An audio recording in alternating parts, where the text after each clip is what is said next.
Hi hello అండి, welcome back to our channel Swathi Krishna vlogs. ఈరోజు మన ఛానల్లో రాగి లడ్డు ఎలా ప్రిపేర్ చేసుకోవాలో చూపిస్తానండి. ఈ రాగి లడ్డు తినడం వల్ల పిల్లల ఎదుగుదలకి, అలాగే డెలివరీ అయిన తర్వాత ఆడవాళ్ళకి నడుము నొప్పులు, కాళ్ళ నొప్పులు ఎక్కువగా వస్తుంటాయి. సో అలాంటప్పుడు ఇలా రాగి లడ్డు చేసుకొని తినడం వల్ల ఎముకలు దృఢంగా తయారవుతాయి. అలాగే 55 ఇయర్స్ అబవ్ వాళ్ళకి ఎముకలలో అరుగుదల కూడా మొదలవుతుందండి.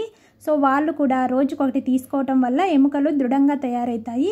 ఇప్పుడు ఈ రాగి లడ్డు ప్రిపేర్ చేసుకోవడానికి నేను ఇక్కడ రాగులు తీసుకున్నానండి. వీటిలో ఎక్కడే కానీ ఇసుక లేకుండా బాగా జల్లించుకొని ఒక రోజంతా కూడా నానబెట్టేసేయాలండి. వాటర్లో నానబెట్టేసిన తర్వాత వీటిని నైట్ మూట కట్టేసామంటే మార్నింగ్కి మనకి మొలకలు వచ్చేస్తాయి. ఇలా మొలకలు వచ్చేసిన తర్వాత వీటిని ఒక రోజంతా కూడా ఎండలో పెట్టేసేయాలండి. ఇలా ఎండిపోయిన తర్వాత వీటిని మనము రాగి పిండి తయారు చేసుకోవచ్చు. నేను ఇక్కడ లడ్డూకి మాత్రమే తీసుకుంటున్నానండి. ఇక్కడ వచ్చేసి 350 ml రాగులు వేసానండి. ఇప్పుడు వీటిని మెత్తగా పౌడర్ చేసేసుకుందాము.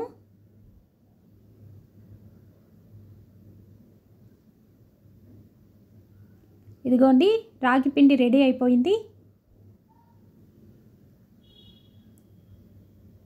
ఇలా ఇంట్లోనే మనము రాగులతో రాగి పిండి ప్రిపేర్ చేసుకోవటం వల్ల కల్తీ లేకుండా ఉంటుందండి. బయట కొనే రాగి పిండిలో కొంచెం కల్తీ అనేది ఉంటుంది. సో మనం ఇంట్లోనే ఇలా ప్రిపేర్ చేసుకోవచ్చు రాగి పిండిని. ఇప్పుడు స్టవ్ వెలిగించుకొని ఒక బాణలు పెట్టేసుకొని బాణలు హీట్ అయ్యాక ఒక 2-3 డ్రాప్స్ నెయ్యి వేసుకోండి. ఇప్పుడు నెయ్యి వేసుకున్న తర్వాత ఇప్పుడు మనం తీసుకున్న ఈ రాగి పిండిని అంతటినీ కూడా సిమ్లో పెట్టేసుకొని మనకి పచ్చి వాసన పోయి కమ్మటి వాసన వచ్చేంత వరకు వేయించుకోవాలండి. ఇలా వేయించుకునేటప్పుడు మనము లో ఫ్లేమ్లో పెట్టేసుకోవాలి, లేదంటే తొందరగా మనకి మాడిపోతుందండి రాగి పిండి. ఇగోండి, మన కలర్ చేంజ్ అవుతుందన్నమాట ఇది ఫ్రై అయ్యే కొద్దీ. ఇలా రాగి పిండి వేగేటప్పుడు కమ్మటి వాసన వస్తుంది. ఇప్పుడు దీన్ని మళ్ళీ మిక్సీ జార్లోకి వేస్తున్నానండి.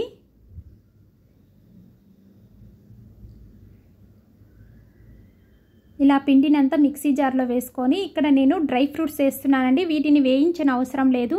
నేను ఇక్కడ జీడిపప్పు, అలాగే బాదం పప్పు, కొద్దిగా పిస్తా, ఇక్కడ ఖర్జూరం కూడా వేసానండి. ఇప్పుడు వీటిని అన్నింటినీ కలిపి పౌడర్ చేసేసుకుందాము. ఇగోండి, మెత్తగా పౌడర్ రెడీ అయిపోయింది. ఇప్పుడు ఇందులో వచ్చేసి 250 ml బెల్లం తీసుకుంటున్నానండి. మనం బెల్లము తురిమైనా వేసుకోవచ్చు, లేదంటే ఇలా దంచుకొనైనా వేసుకోవచ్చు. ఇప్పుడు ఇదంతా కూడా పౌడర్ రెడీ అయిపోయిందండి. ఇప్పుడు దీన్నంతా కూడా ఇట్లా వెడల్పాటి గిన్నెలోకి తీసుకొని ఇందులో ముందుగా మనం వేడి చేసుకున్న నెయ్యి వేసుకోండి. ఇక్కడ నెయ్యి అనేది మనం పిండిని బట్టి అడ్జస్ట్ చేసుకుంటూ వేసుకోవాలండి. నాకైతే ఇక్కడ ఒక 2-3 స్పూన్స్ దాకా నెయ్యి పట్టిందండి.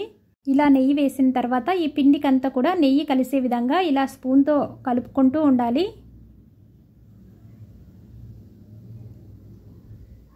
గోండి, ఇలా కలుపుతూనే మనకి ముద్దలాగా రెడీ అయిపోతుంది. ఇప్పుడు కొద్ది కొద్దిగా పిండిని తీసుకుంటూ ఇలా చిన్న చిన్న లడ్డూలు ప్రిపేర్ చేసుకుంటున్నాను. ఇంట్లో చిన్న పిల్లలు ఉన్నప్పుడు ఇలా చిన్న చిన్న లడ్డూలు చేసుకోవటం వల్ల వేస్ట్ కాకుండా ఉంటుందండి. లేదంటే మనం పెద్ద పెద్ద లడ్డూలు చేసామనుకోండి, సగం తినేసి పక్కన పెట్టేస్తారు. ఇలా చిన్న చిన్నవైతే వాళ్ళకి తినడానికి కూడా చాలా ఈజీగా ఉంటుంది. అందుకని చెప్పేసి నేను ఇక్కడ చిన్న చిన్న లడ్డూలు ప్రిపేర్ చేస్తున్నానండి. ఒకవేళ మీకు డ్రైగా అనిపిస్తే కొద్దిగా నెయ్యి వేడి చేసుకొని మళ్ళీ కలుపుకోవచ్చు. ఇగోండి, లడ్డూలన్నీ ప్రిపేర్ చేసుకున్నాను.